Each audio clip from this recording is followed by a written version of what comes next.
This story is based on true events. The names of characters and cities have been changed for confidentiality purposes. Ayumi sat quietly at her desk in the sprawling office building in Shibuya, Tokyo.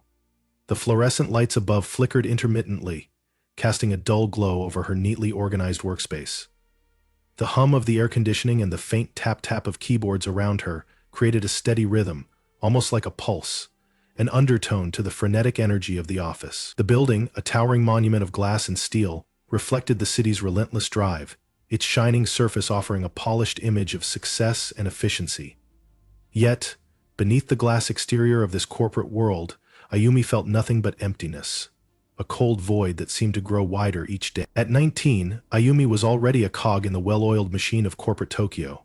She had been recruited straight out of university, where her academic record had been stellar, her grades impeccable, and her demeanor as controlled as the finest watch mechanism.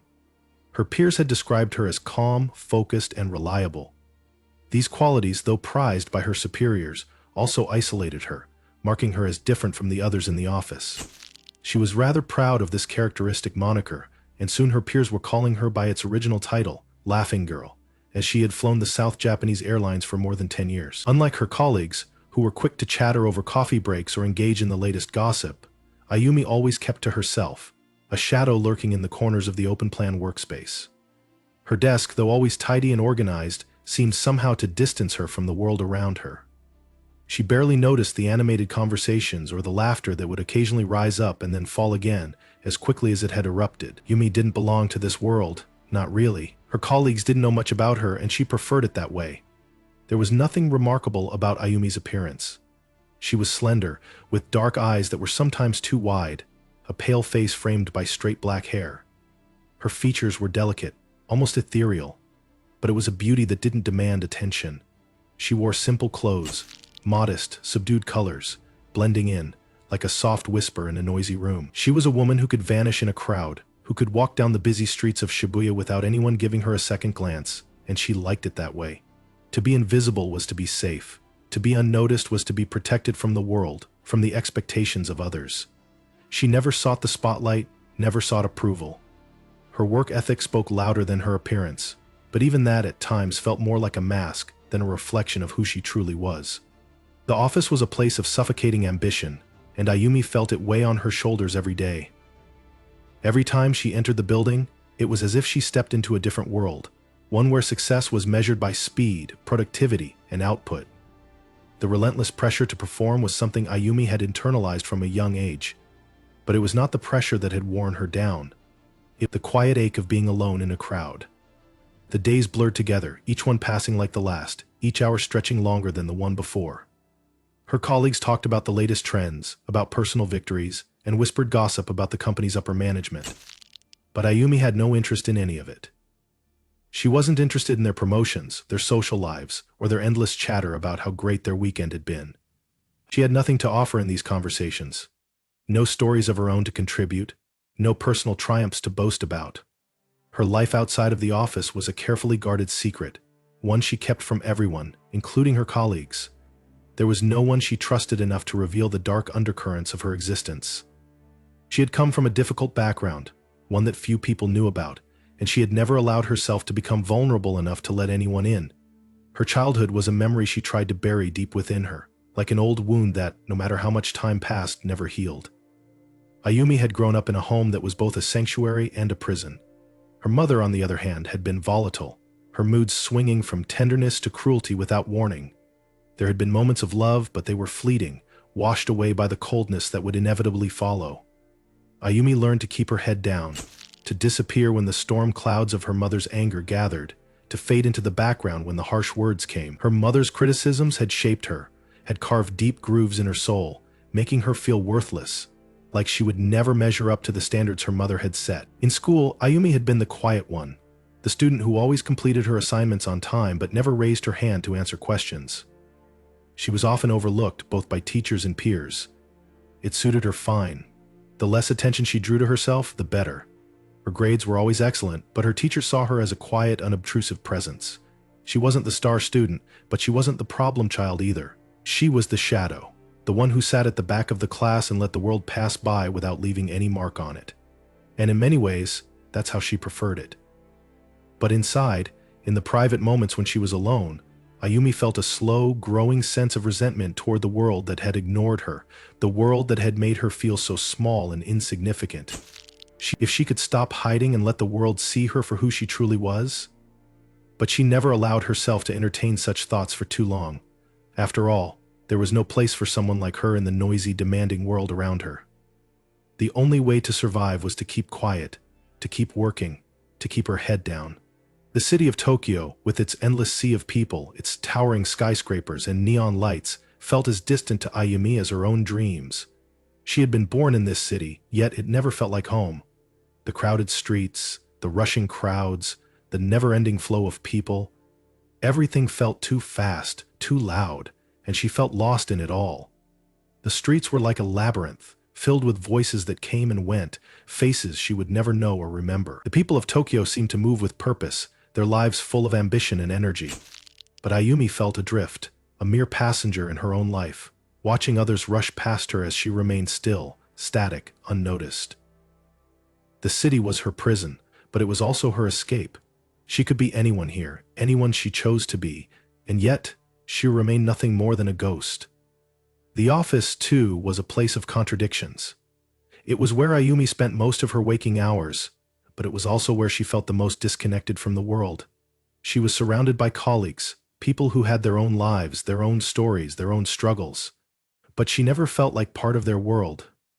They were just faces in the crowd, fleeting figures that came and went without leaving any trace on her. She wondered, at times, if they even noticed her at all. She had learned to hide in plain sight, to be unnoticed, to blend in. And in a way, that suited her just fine. As she sat at her desk, staring blankly at the screen in front of her, Ayumi couldn't help but feel the weight of the world pressing down on her. The world outside was fast, relentless, and unforgiving. But inside, in the quiet hum of the office, Ayumi felt the first stirrings of something darker, something buried deep within her. It was a feeling she had never fully acknowledged before, a feeling of anger, of frustration, of wanting to break free. But Ayumi didn't know how to break free. She didn't know how to escape the cage she had built for herself. For now, all she could do was keep going, keep working, keep pretending. But inside, something was beginning to change. Something was beginning to crack. The morning sun had already climbed high into the sky, casting a faint glow on the bustling streets of Tokyo. The city's pulse never slowed, and neither did the ceaseless activity inside the office building where Ayumi worked. It was the middle of the week, a Wednesday, but the monotony of the days blurred together in her mind, one indistinguishable from the next. Ayumi sat at her desk, her hands resting motionless on the cool surface of her keyboard, staring at the screen as though it were a foreign object. Her mind was elsewhere, drifting in a place she couldn't control, filled with thoughts that no one else could see. The hum of the air conditioning and the faint murmurs of colleagues engaged in their tasks only seemed to amplify the silence within her. It felt as though she were suspended in a bubble, the noise of the world swirling outside but never truly touching her. She had spent so long in this bubble, so many years isolating herself from the rest of the world, that she had begun to lose track of what life was like on the other side of the glass. For the past few weeks, things had been slightly different in the office. Ayumi's team had been assigned to an ambitious project, one that had become the centerpiece of the company's next big launch. The pressure was mounting, and with it, the expectations. Her colleagues were growing increasingly stressed, scrambling to meet deadlines, and their nerves were frayed. Ayumi didn't share their anxiety, nor did she feel the same urgency. Her work ethic, meticulously honed over the years, ensured that she kept pace, completing her assignments with efficiency and precision. But as she sat there, watching the others stumble over themselves in their frantic rush, Ayumi began to feel something darker stirring within her. It was a faint sensation at first, a tightening in her chest, a gnawing frustration. She watched the others, her colleagues, flounder, overburdened by their own self-imposed pressure, and she felt something shift inside her. It wasn't just a sense of superiority. It was something deeper, a resentment that she couldn't shake. They were failing, and yet they never seemed to notice her, the one who did everything right, the one who never missed a step. They didn't see her efforts, didn't acknowledge her quiet competence. And that, more than anything, seemed to eat away at her from the inside. It wasn't as if Ayumi had expected praise. She didn't care for that. But she did want to be seen, to be recognized for the work she put in. And yet, She was invisible to them. Her colleagues took her for granted, dismissed her as another faceless part of the team, another cog in the machine. To them, she was just the quiet one, the one who never complained, who simply did what was expected. They didn't see the struggle behind her placid exterior, the emotional weight she carried every day, the effort it took to hold herself together. They didn't understand the loneliness that clung to her like a second skin, the isolation that grew with each passing day. It was easy for them to dismiss her, to mock her, to belittle her. After all, she was just Ayumi, the shy, diligent worker who never caused trouble. Who would ever think that someone like her could snap? But on that particular morning, Ayumi felt something break inside her. It happened during a meeting, a routine discussion about the project.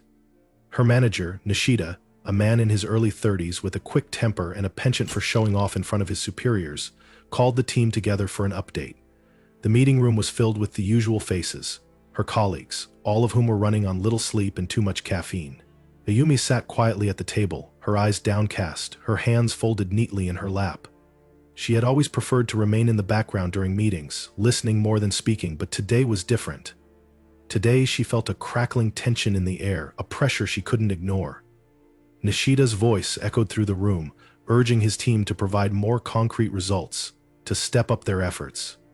There was no room for excuses, he told them. The launch was approaching, and their performance was nowhere near what it needed to be. When it was Ayumi's turn to speak, she offered her usual update, clear, concise, factual. She had already completed the tasks assigned to her, and everything was moving according to plan. But as soon as she finished, Nishida's expression shifted. He furrowed his brow, his eyes narrowing as he scanned the documents on his tablet. "Is this really all you've done, Ayumi?" he asked, his tone dismissive. "This is a high prefacial project. You're telling me you've finished everything already? We need results, not just paperwork." His voice had risen slightly, enough to draw the attention of the rest of the team. They turned to look at her, their eyes flicking from Ayumi to Nishida, waiting for the inevitable response. Ayumi felt a cold, sharp sting deep in her chest. Her pulse quickened, but she didn't let it show. She forced a smile, her hands trembling slightly as she adjusted her glasses. "I've completed all the tasks assigned to me, Nishida. The project is on track," she said. Her voice steady but hollow. But Nishida wasn't satisfied. He leaned forward, his voice now dripping with sarcasm. "On track? You think that's enough? This isn't a one-person job, Ayumi. We're counting on the entire team here, not just one person who thinks she can do it all herself. Do you understand?" Words hit her like a slap, each one cutting deeper than the last. The laughter of her colleagues as they exchanged knowing glances rang in her ears like an assault. She saw their faces, their smug expressions, as though they were silently agreeing with Nishida. They thought she was just trying to show off, trying to take the credit for everything. It was the same old story. No one ever understood how hard she worked, how much she sacrificed. They all assumed she was just the quiet one, the meek one who did her job without complaint. But they didn't see the price she paid for that quiet efficiency. They didn't see the pressure building, the tightness in her chest that never seemed to loosen, the isolation that made every small interaction feel like a performance. The meeting continued, but Ayumi didn't hear the words. She was lost in the storm that had suddenly erupted within her, the storm that was building with every insult, with every glance. She could feel the walls closing in, the suffocating weight of their expectations pressing down on her. Her colleagues, their voices fading into the background, seemed so distant, so insignificant. All she could think about was how they had reduced her to this, how they had turned her into a joke. She was nothing more than a tool to them, a cog in their machine, and nothing more. As the meeting concluded, Ayumi remained seated, her hands clenched into fists beneath the table. She could feel the blood rushing to her head, her breath shallow and uneven. Her colleagues filed out of the room, laughing and chatting, oblivious to the storm they had just ignited. Only one person noticed her, the intern, Kaito, who had been sitting across from her. He gave her a worried glance, but she didn't return it. She couldn't. Instead, she turned her gaze to the window, watching the world outside but seeing nothing at all. All she could hear was the echo of Nishida's words. "We need results." Her hands trembled as she slowly rose from the table, the cold sweat on her palms slick against the polished surface of the conference room. The crack had deepened inside her. The weight of their disregard was too much. The world outside her mind continued as it always had, but inside, something was shifting, something she couldn't control. The smile she had worn for so long, tightly controlled, placid, unremarkable, began to fade. Ayumi was no longer the invisible, unnoticed worker she had once been. She was a powder keg, and she had just been lit. The days following the meeting with Nishida were silent, but Ayumi's mind was far from quiet. It had begun to unravel in ways she could no longer control, each thought feeding into the next, each memory sharpening the knife that had long been buried deep within her. The moment Nishida had belittled her in front of the team had been the breaking point. The isolation, the humiliation, the relentless pressure, they all came rushing to the surface. She had felt her hands tremble as she had sat there, pretending to be fine, pretending to listen, all the while knowing that something had changed inside her. Something dark had awakened, and it would not be silenced. The same image kept flashing before her eyes, the looks of amusement on her colleagues' faces, the quiet laughter, the thoughtless whispers. They had dismissed her for the last time. They had no idea what they had set in motion. Ayumi spent the next several days in a feverish state of planning, her focus razor sharp. She became obsessed with the idea of retribution, of making them understand, of making them feel what she had felt all these years, the weight of being invisible, the sting of every glance, the suffocating pressure of always being the one who did everything right but was never seen. The thought of striking back was the only thing that kept her going. She didn't need them to love her. She didn't need their approval, but they would see her. They would know her name. They would never forget her. She had always been meticulous, and now that precision became her weapon. For the first time, her quiet nature became an asset. Ayumi knew her colleagues well, better than they knew themselves. She had watched them carefully, had studied their movements and habits with the kind of attention most people would reserve for a loved one. She knew who came in early, who stayed late, who took long lunches, and who would stay in the office working until the last possible minute. She knew their schedules, their preferences, their weaknesses. She had learned how to become invisible to them, to slide under the radar. But now, this very skill would be the key to her plan. Ayumi's first step was to remove the threat of detection. She couldn't afford any mistakes, any slip-ups. She needed to make sure that her actions went unnoticed. She knew that the company's security system was tight, but she had learned how to navigate it. She made note of the exact times when the cleaning staff came through, when security made their rounds, and when the office would be at its most deserted. She waited for the right moment, and soon enough it presented itself. An upcoming late-night work session. The project deadline loomed, and her colleagues would be working late into the night, their exhaustion blurring their awareness. It would be the perfect opportunity. The next step was acquiring the necessary tools, and Ayumi approached this task with the same calm precision she applied to everything. She had learned to mask her desires behind the image of the dutiful worker, so no one suspected anything out of the ordinary. Over the past few weeks, she had quietly begun to gather the items she would need. At first, it was simple. Poison. A small, unobtrusive bottle, which she purchased online from an anonymous seller. It would be slow-acting, almost undetectable in its effects, the kind that would leave no obvious trace, no signs of foul play, just a sudden collapse, an unexpected health emergency. No one would suspect anything. She practiced with it in secret, testing small doses on objects she kept in her apartment. Food, water, the very things that would eventually become instruments of her vengeance. Next, Ayumi secured a knife. A small, sleek blade, sharp enough to be deadly, yet small enough to be concealed easily. She purchased it from a shop tucked away in a quiet, nondescript part of Tokyo, far from the places she normally frequented. The shopkeeper didn't even look up as she handed him cash and took the blade in a plain, unmarked bag. There was something almost soothing about the simplicity of the purchase, the quiet, practical nature of it. She would not need to hide her intentions. The knife would be used in such a way that no one would ever link it to her, and if they did, it would be too late. Finally, Ayumi acquired a tranquilizer gun.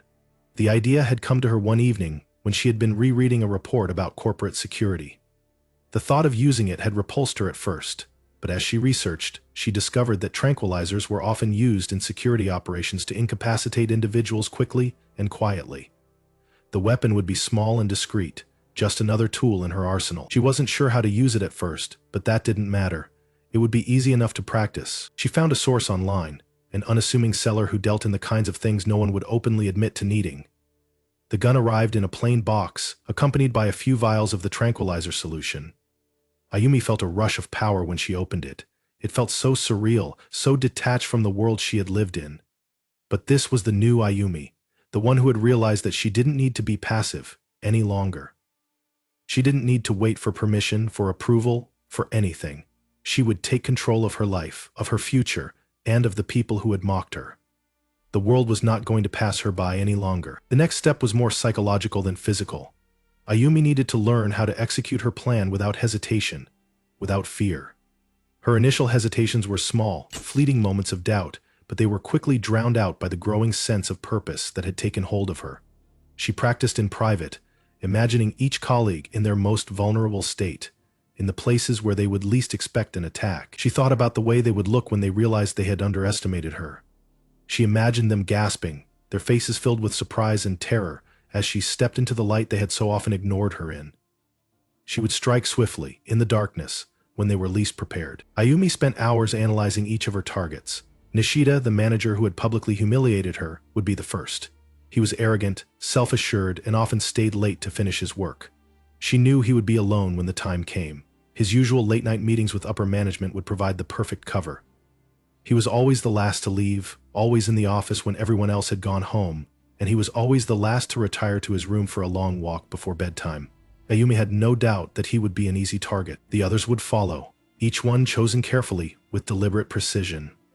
Yuki, the young woman who often made cruel remarks about Ayumi's work ethic, would be next. Her habit of taking long breaks, chatting on the phone or scrolling through social media, made her predictable.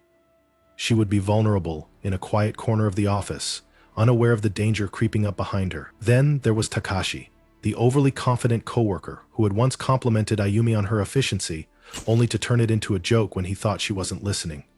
He would be a challenge, but Ayumi knew his routines. She knew when he took his lunch breaks, when he went for his morning coffee, when he spent time in the kitchen alone.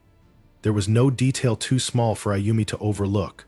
The more she studied them, the more certain she became. She would have complete control over the situation. There would be no room for mistakes, no moments of hesitation. The plan would unfold exactly as she envisioned it. The final step, before the night of reckoning, was to prepare herself mentally. Ayumi had always been disciplined, always in control of her emotions. But now, she needed to embrace the part of her that had been buried for so long, the part of her that could act without remorse, without hesitation. She meditated, not for calm, but to harden herself. She allowed herself to imagine the faces of those who had hurt her, who had overlooked her. She steeled herself against the guilt that had once been a constant companion. By the time the night of the killings arrived, Ayumi had become something else entirely. Someone beyond the quiet, invisible woman who had entered the office months ago. She had become the hunter. As the evening approached and the office began to empty, Ayumi's heart raced in anticipation. The world outside was fading away, and in its place, only one thing mattered: her plan and the power she now wielded. The office was quiet, almost eerily so, as the clock ticked past midnight. The fluorescent lights buzzed overhead, casting a sterile glow across the empty desks. The once bustling workspace now reduced to rows of empty chairs and untouched keyboards.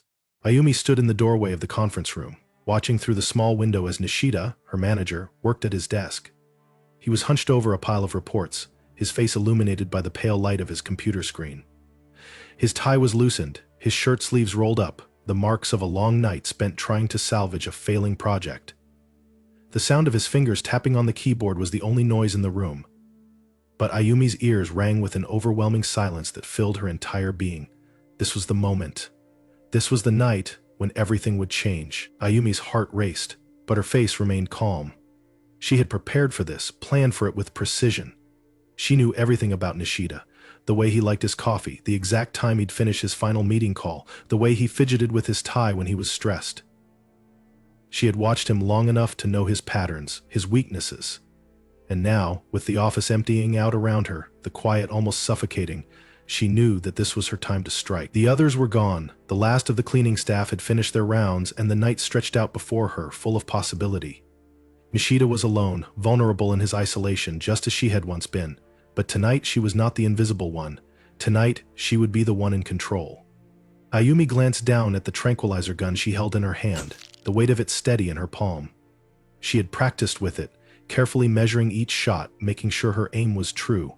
It was small, unassuming, a perfect tool for a quiet, effective kill. She could almost feel the surge of power as she thought of what was to come. She was always in control, always hiding her emotions beneath a calm surface, and now that control would bring her the revenge she had long desired. Her mind was clear, her movements deliberate. There was no room for hesitation. With a final, steadying breath, Ayumi moved from the doorway and into the shadows of the corridor. She walked softly, her footsteps absorbed by the thick carpet beneath her feet. Every sound, every motion, felt amplified in her ears. The building was still, the hum of the air conditioning the only noise. She reached the door of the conference room and paused, listening, but he was still focused on his screen, oblivious to the danger creeping up behind him. She knew that the tranquilizer would work quickly. It would incapacitate him without causing any immediate damage, allowing her to control the situation with ease. Ayumi's breath quickened as she moved closer. She could see him more clearly now, the curve of his back, the tension in his shoulders. Her finger tightened on the trigger of the gun, and for a moment her mind went completely blank. This was it. She raised the gun, lining up her shot, her body poised in perfect stillness. And then, she pulled the trigger. The dart hit its target with a soft thunk, a sound so faint that Nishida barely seemed to register it. But within moments, the effect was undeniable. His eyes widened as his body stiffened, and then he slumped forward, his head hitting the desk with a dull thud. Ayumi's heart pounded, but she didn't let the moment overtake her. She had done it. The first step was complete. Nishida was out of commission, unable to fight back or raise the alarm. She stepped forward, watching as his body swayed slightly, his breathing shallow and erratic as the tranquilizer took full effect. He wasn't dead yet, but it wouldn't take long. Ayumi knew that she had only moments before he would regain consciousness, before his senses returned and he realized the danger he was in. She quickly moved to his side, her body moving with a smooth, practiced grace. Her hands shook for just a moment, but she steadied them, grabbing hold of the knife she had hidden in her coat pocket. It was a small blade, but sharp enough to do its job. She had chosen it for its precision, its ability to cut quickly and cleanly. She had studied the anatomy of the human body carefully, learning where to strike, where to ensure that death would come swiftly. This was the second part of the plan, ensuring that Nishida would never get the chance to call for help, never have the time to fight back. Ayumi bent over him, her breath slow and steady as she positioned the knife. She didn't feel the horror she had once imagined. She didn't feel guilt or fear or excitement. She felt nothing. Nothing but a sense of calm, a sense of control. The world outside the conference room felt distant, irrelevant. This was the moment she had been waiting for. She lowered the knife, feeling the cold steel against his skin, and with a single motion she drove it deep into his side. The sound of the blade slicing through flesh was muffled by the thick silence, but Ayumi felt it all the same. The resistance, the sudden give as the knife found its mark. Nishida's body twitched once, then went still, his breath catching in his throat before it finally ceased altogether. Ayumi stood there for a moment, watching him, her mind completely blank. There was no feeling of victory, no thrill of satisfaction. It was only the quiet, the emptiness that had always been there, now filled with the knowledge that the first step had been completed. She stood over his body for a long moment, her chest rising and falling with steady breaths, taking in the finality of it. Nishida was gone, and with him the symbol of everything that had crushed her for so long. He had humiliated her, dismissed her, and now he was gone. She had taken control of her own fate. She had erased the person who had stood in her way. The sense of emptiness, of quiet rage, that had accompanied her for so long began to subside. Ayumi moved swiftly, her eyes scanning the room for any signs that someone might have heard something, any trace that would point to her. But there was nothing. The tranquilizer had done its job. The knife had finished the work. She cleaned the blade, slipping it back into her coat pocket, and moved to the door. She didn't look back at Nishida. There was no need. He was just one more person who had underestimated her, one more person who had ignored the quiet rage she had carried for so long. Now he was gone. As she walked out of the conference room and into the dark, empty halls of the office, Ayumi didn't feel the weight of guilt. She felt only the cold, detached satisfaction of a job well done. The first one had been easy. The rest would follow. One by one, each person who had wronged her would meet the same fate. And by the time she was finished, they would all know her name. The days that followed the death of Nishida were suffused with a sense of eerie calm, but it was a calm that only masked the growing storm within Ayumi. Her mind, once sharp and focused, now hummed with a frantic energy. It was as if every step she took, every movement she made, was charged with the knowledge that something, somewhere, was beginning to unravel. Her actions had been swift, precise, and calculated, but the lingering silence of what she had done, The stillness of the office, the absence of sound, began to feel oppressive. The walls of the building seemed to close in on her, pressing her down as if they too could sense that something had gone terribly wrong. Ayumi had never been one to feel the weight of her actions. For years she had perfected the art of detachment, of walking through life as if it were an unfeeling dream. But after Nishida's death, something inside her began to shift. The silence of the office, once a comfort, now felt like a vacuum. She heard every footstep echoing down the hall, every rustle of paper, every faint murmur of conversation from the other side of the building. It was as if she could hear the thoughts of the people around her. Muffled, distant whispers of suspicion and unease. They didn't know it yet, but they were all walking on the edge of a precipice. The following night, she struck again. This time it was Yuki, the young woman who had once mocked her for her work ethic, her subtle sneers a constant reminder of her position in the office. Yuki was sitting at her desk, engrossed in her phone, oblivious to the world around her, when Ayumi slipped in quietly. The tranquilizer dart had worked so well before, it would work again. She had become more confident with each kill, her movements more fluid, the sense of power growing with each successful strike. Yuki barely had time to react before the dart hit her neck, and within seconds, her body slumped forward, unconscious. No longer a threat. Ayumi watched her, her chest tight, a sick thrill surging through her veins. She knew it was only a matter of time before the others began to suspect something. The office had already grown quieter, the conversations more subdued. But for now, the task was simple. Finish what she had started. She had no intention of letting the others slip away. One by one, they would all fall. Nishida was just the beginning. But as the days wore on, Ayumi could feel the pressure mounting. Every shadow in the hallway, every flicker of movement from the corner of her eye seemed to carry with it the weight of impending discovery. She had learned to keep her face calm, her movements measured, but inside, she was a coil of tension. There were no slips, no mistakes. Her eyes were constantly scanning for signs that someone might be putting the pieces together. But everything appeared to be fine. She left. The work was still flowing, the office routine continued as usual. Yet, beneath the surface, Ayumi could feel the subtle shift, the growing unease. Her next target was Takashi, the arrogant colleague who had always treated her with dismissive kindness, as if her existence was nothing more than an inconvenience to be endured. He had often belittled her work with patronizing comments, always assuming that she was too meek to fight back. Ayumi's hatred for him simmered beneath the surface, and now it had reached a boiling point. She knew Takashi's habits well. His late-night breaks, the way he took too long in the kitchen, always chatting about trivial things with whoever would listen. She watched him closely, waiting for the right moment to strike. That night she followed him as he made his way to the kitchen. The office was quieter than usual, but Ayumi knew that her time was running out. There were only so many hours of solitude left before someone would start asking questions.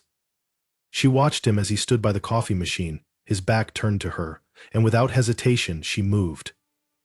The knife was in her hand before he even had a chance to react. A swift, practiced motion and he was on the floor, blood spreading across the tiles beneath him. He hadn't even known she was there, hadn't even seen it coming, just like the others. But this time, as Ayumi stood over his body, something shifted within her. The blood, the warm, sticky fluid that had spilled across the floor, felt different. It wasn't the satisfaction she had expected. It wasn't the relief she had anticipated. Instead, it was like a cold emptiness had settled into her chest, an echo of her own hollow existence. She looked down at Takashi's body, his lifeless eyes staring up at her, and for the first time, she felt a pang of doubt. Could she stop? Could she end it here and walk away? The thought lingered, but it was fleeting, dismissed as quickly as it had come. There was still more to be done. She couldn't stop now. She wouldn't. But the feeling of unease gnawed at her. Was she being watched? Was someone tracking her every move, waiting for the moment she slipped up? The next few days were a blur of anxiety and heightened alertness. Ayumi could feel her mind spiraling, her thoughts tumbling over one another in a frenzy of suspicion. It wasn't just the deaths themselves anymore. It was the paranoia, the nagging sense that everything was falling apart. Her colleagues seemed different, more watchful. She caught fleeting glances when she entered the break room, hushed voices when she passed by a cluster of desks. Were they talking about her? Were they finally starting to connect the dots? Or was she simply losing her grip on reality? She began to make mistakes, Small ones at first, misplacing a file, taking too long in the bathroom, leaving an email open that she hadn't intended to send. These things wouldn't raise suspicion on their own, but they accumulated. The pressure, the constant vigilance, began to wear her down. Her nerves were frayed, her composure slipping. Every time someone spoke to her, she had to force herself to smile, to nod out in acknowledgement, to keep up the illusion that everything was normal. But the cracks were starting to show, and Ayumi could feel it. The bloodshed had become a cycle, one that spiraled further and further out of her control. The more she killed, the more desperate she became to maintain her secret. It was no longer just about revenge, it was about survival. She had already come this far, and there was no turning back. But with each passing day, the walls closed in a little tighter. Every corner she turned seemed to bring her closer to exposure. Every conversation, every interaction, seemed laced with suspicion. The paranoia began to seep into her bones, a constant presence, suffocating and relentless. And still, she killed. The next victim was a woman named Kana, a quiet colleague who had always been polite but distant. Ayumi had never really felt any particular animosity toward her, but she had become a part of the pattern. There was no time for hesitation, no room for doubt. Kana would be next. It was all part of the plan. There was no other way. By the time the final body fell, the office had become a place of constant tension. Whispers swirled. The eyes of her colleagues grew sharper, more watchful. Ayumi felt it, the noose tightening around her throat, the crushing weight of her own paranoia. She knew that soon, someone would catch on. Soon the lies would collapse, and the blood would spill over, revealing everything. But for now, she kept moving. Every step, every breath, was a dance with the inevitable. The spiral had already begun, and there was no way out. The discovery came with a sharp jolt that rattled through Ayumi's nerves, tearing apart the fragile calm she had built. She had been at her desk, pretending to focus on an email, when the office manager Shiori entered the room with a stack of papers in her hands. Her expression was unreadable, but there was something in her eyes, something sharp, that made Ayumi's skin prickle. Shiori placed the papers down with deliberate slowness, her gaze flicking to Ayumi's face before she turned away. Ayumi could feel the tension building, thick and suffocating. She turned back to her screen, but her mind was no longer there. The weight of the moment pressed down on her chest. Later that day, the first whispers began. Discreet, hushed conversations behind closed doors. Ayumi's heart hammered in her chest, and every glance felt like an accusation. Someone had found the bloodstains. Someone had connected the dots, the bodies, the quiet disappearances. Soon, they would all catch up with her. But as Ayumi watched her colleagues' faces, their eyes narrowing in suspicion, a chilling realization gripped her. It wasn't just the others who were in danger. She had made a fatal misstep. Someone had been watching her, and now they knew everything. And then, just as the walls of her world began to close in, Ayumi discovered the final twist. The one person she never suspected had been tracking her movements all along. Shiori knew.